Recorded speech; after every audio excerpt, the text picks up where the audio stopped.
नमस्कार विद्यार्थी मित्रांनो, मी संदीप रणदिवे आपल्या या स्टडी स्टुडिओ या यूट्यूब चॅनलवरती आपल्या सगळ्याचं स्वागत करतो. आज आपण बघणार आहोत महाराष्ट्राचा भूगोल भाग 1. सर्व स्पर्धा परीक्षाकरिता अत्यंत उपयुक्त असे 25 प्रश्न आपण घेऊन आलो आहोत मित्रांनो. वारंवार विचारले जाणारे हे 25 प्रश्न आहेत मित्रांनो. तर आपल्याला एक रिक्वेस्ट आहे मित्रांनो, आपल्या चॅनलवर तर नवीन असाल तर आपल्या चॅनलला सबस्क्राईब करा, बेल आयकनला क्लिक करा आणि लाईक करा आणि आपल्या मित्रांनाही शेअर करा. तर बघूया आपण मित्रांनो, पुढील प्रश्न बघूया. तर आपण व्हिडिओला सुरुवात करतोय. तर मित्रांनो, पहिला प्रश्न आहे, महाराष्ट्रातील कोणत्या भागात तांबे खनिज आढळते? मित्रांनो, महाराष्ट्रातील कोणत्या भागात तांबे खनिज आढळते? ऑप्शन बघूया आपण मित्रांनो. 1 विदर्भ, 2 कोकण, 3 पश्चिम महाराष्ट्र, 4 मराठवाडा. तर मित्रांनो, याचं योग्य उत्तर आहे मित्रांनो ऑप्शन क्रमांक 1 विदर्भ. पुढील प्रश्न बघूया मित्रांनो. प्रश्न क्रमांक 2, पुस्तकाचे गाव म्हणून शासनाने कोणते गाव निवडले आहे? मित्रांनो, पुस्तकाचे गाव म्हणून शासनाने कोणते गाव निवडले आहे? प्रश्न क्रमांक 2 बघा मित्रांनो, ऑप्शन असे आहेत. 1 मर्डे, 2 भिलार, 3 माहुली, 4 गोंदावले. तर मित्रांनो, याचं योग्य उत्तर आहे मित्रांनो भिलार, ऑप्शन क्रमांक 2. तर पुढील प्रश्न बघूया मित्रांनो. प्रश्न क्रमांक 3, महाराष्ट्राच्या समुद्र किनाऱ्याची लांबी किती किलोमीटर आहे? महाराष्ट्राच्या समुद्र किनाऱ्याची लांबी किती किलोमीटर आहे? ऑप्शन आहे. 1 720, 2 750, 3 800, 4 820. तर मित्रांनो, याचं योग्य उत्तर आहे मित्रांनो ऑप्शन क्रमांक 1 720 किलोमीटर मित्रांनो. पुढील प्रश्न बघूया. प्रश्न क्रमांक 4, उजनी धरण कोणत्या नदीवर बांधले आहे? उजनी धरण कोणत्या नदीवर बांधले आहे? ऑप्शन बघूया मित्रांनो. 1 प्रवरा, 2 कृष्णा, 3 भीमा, 4 गोदावरी. तर मित्रांनो, उजनी धरण हे बघूया आपण याचं योग्य उत्तर मित्रांनो ऑप्शन क्रमांक 4 गोदावरी नदीवरती आहे मित्रांनो हे. तर पुढील प्रश्न बघूया मित्रांनो, समजून घ्या, थोडीशी गळा बसलेला आहे. प्रश्न क्रमांक 5, नाथसागर हे धरण कोणत्या नदीवर बांधले आहे? नाथसागर हे धरण कोणत्या नदीवर बांधले आहे? ऑप्शन बघूया मित्रांनो. 1 प्रवरा, 2 कृष्णा, 3 भीमा, 4 गोदावरी. मित्रांनो, याचं योग्य उत्तर होईल मित्रांनो ऑप्शन क्रमांक 4 गोदावरी. पुढील प्रश्न बघूया मित्रांनो. प्रश्न क्रमांक 6, मराठवाड्यात एकूण किती जिल्हे आहेत? मित्रांनो, मराठवाड्यात एकूण किती जिल्हे आहेत मित्रांनो? तर ऑप्शन बघा मित्रांनो. 1 5, 2 7, 3 8, 4 10. तर मित्रांनो, याचं योग्य उत्तर आहे मित्रांनो ऑप्शन क्रमांक 3 8 जिल्हे आहेत मित्रांनो. मराठवाड्यामध्ये एकूण 8 जिल्हे आहेत. पुढील प्रश्न बघूया मित्रांनो. प्रश्न क्रमांक 7, ताडोबा राष्ट्रीय उद्यान कोणत्या जिल्ह्यात आहे? ताडोबा राष्ट्रीय उद्यान कोणत्या जिल्ह्यात आहे? ऑप्शन बघूया मित्रांनो. 1 भंडारा, 2 चंद्रपूर, 3 नागपूर, 4 अमरावती. तर याचं योग्य उत्तर आहे मित्रांनो ऑप्शन क्रमांक 2 चंद्रपूर. पुढील प्रश्न बघूया मित्रांनो. प्रश्न क्रमांक 8, पेंच हे राष्ट्रीय उद्यान कोणत्या जिल्ह्यात आहे? मित्रांनो, इथे स्पेलिंग मिस्टेक झालेली मित्रांनो, इथे बघू शकता या जागी तो उद्यान लिहायला पाहिजे होतं. ठीक आहे, समजून घ्या मित्रांनो.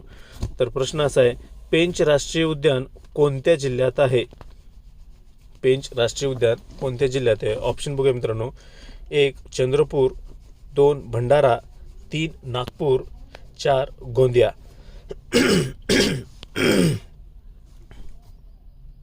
तर मित्रांनो, याचं योग्य उत्तर आहे मित्रांनो पेंच राष्ट्रीय उद्यान कोणत्या जिल्ह्यात आहे? तर याचं योग्य उत्तर मित्रांनो ऑप्शन क्रमांक 3 नागपूर.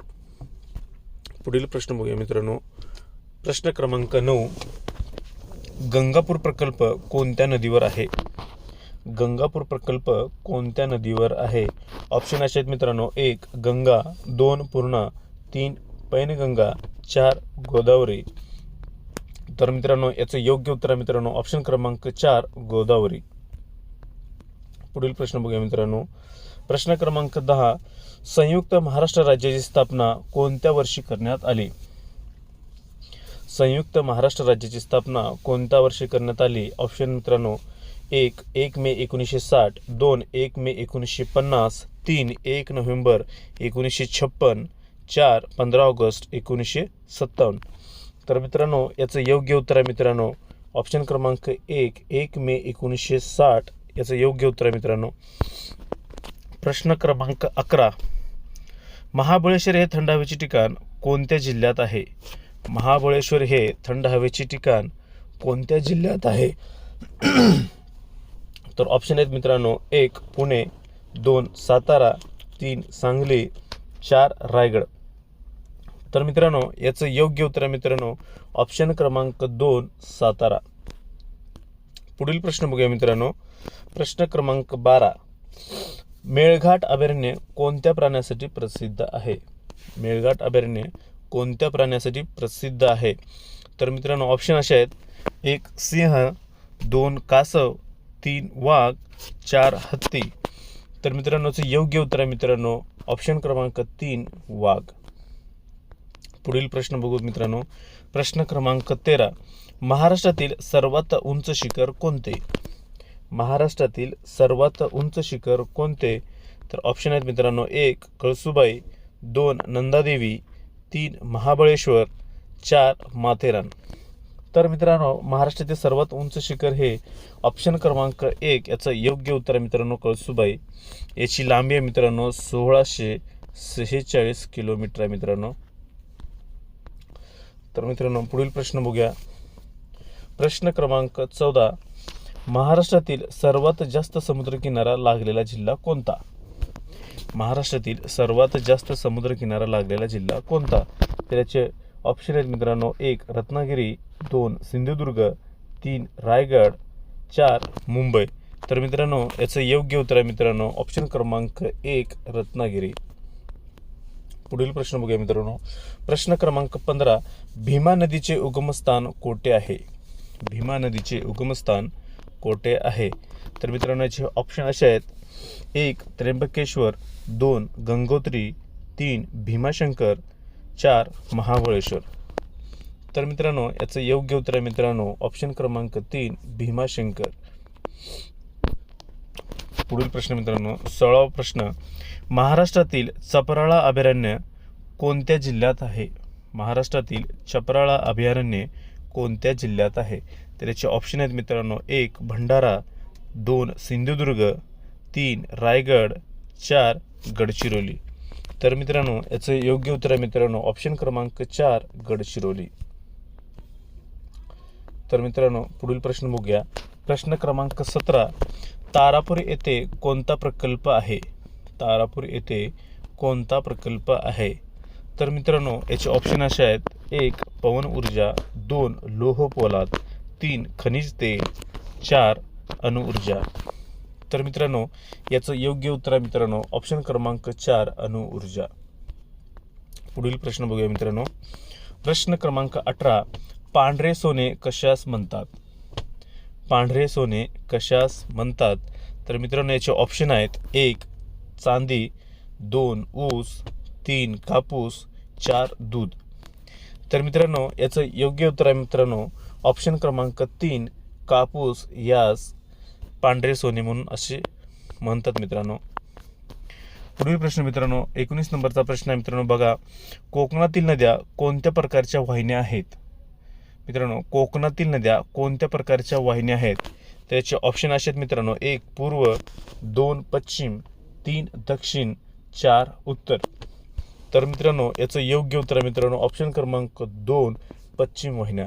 का तर मित्रांनो इकडं अरबी समुद्र आहे आणि त्या पश्चिमेकडील भागाकडे असल्यामुळं सगळ्या नद्या कोकणातल्या त्या पश्चिम वाहिन्या नद्या होतात मित्रांनो. तिकडे अरबी समुद्रात जाऊन मिळतात म्हणून त्यास पश्चिम वाहिन्या नद्या असे म्हणतात. तर मित्रांनो पुढील प्रश्न बघूया. प्रश्न क्रमांक 20. अर्नाळा सागरी किल्ला कोणत्या जिल्ह्यात आहे? अर्नाळा सागरी किल्ला कोणत्या जिल्ह्यात आहे? तर याचे ऑप्शन आहेत मित्रांनो 1 रायगड, 2 सिंधुदुर्ग, 3 पालघर, 4 रत्नागिरी. तर मित्रांनो याचं योग्य उत्तर आहे मित्रांनो ऑप्शन क्रमांक 3 पालघर. पुढील प्रश्न बघूया मित्रांनो. प्रश्न क्रमांक 21. अहमदनगर जिल्ह्यातील रंधा धबधबा कोणत्या नदीवर आहे? अहमदनगर जिल्ह्यातील रंधा धबधबा कोणत्या नदीवर आहे? तर याचे ऑप्शन असे आहेत मित्रांनो. 1 रंधा, 2 प्रवरा, 3 गोदावरी, 4 कुकडी. तर मित्रांनो याचं योग्य उत्तर आहे मित्रांनो ऑप्शन क्रमांक 2 प्रवरा नदी.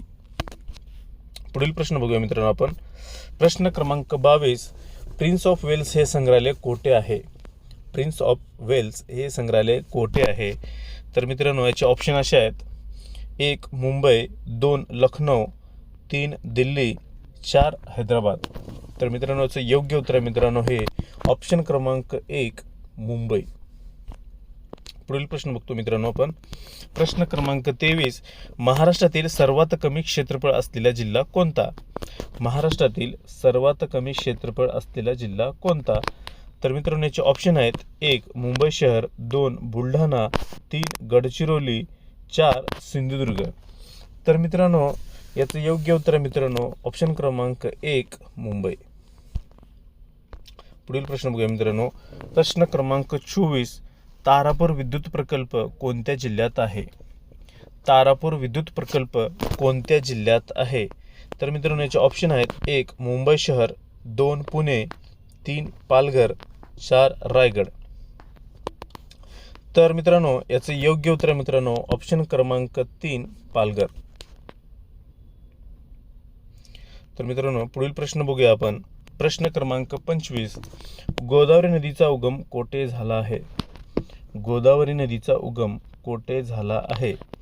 तर मित्रांनो याचे ऑप्शन असे आहेत. 1 कराड, 2 महाबळेश्वर, 3 भीमाशंकर, 4 त्र्यंबकेश्वर. तर मित्रांनो याचं योग्य उत्तर आहे मित्रांनो ऑप्शन क्रमांक 4 त्र्यंबकेश्वर येथे गोदावरी नदीचा उगम झालेला मित्रांनो. पुढील प्रश्न बघूया मित्रांनो. प्रश्न आपले झालेले आहेत मित्रांनो. 25 प्रश्न होते मित्रांनो आपले. तर आपल्याला रिक्वेस्ट आहे मित्रांनो आपल्या चॅनलला सबस्क्राईब करा आणि लाईक करा, आपल्या मित्रांना शेअर करा. असेच आपण पुढील भागात असेच 25 प्रश्न बघणार आहोत मित्रांनो, तुमच्यासाठी उपयुक्त ठरतील. तर आता आपण थांबूया, व्हिडिओ थांबवतो मित्रांनो. चला, जय हिंद, टेक केअर, बाय बाय.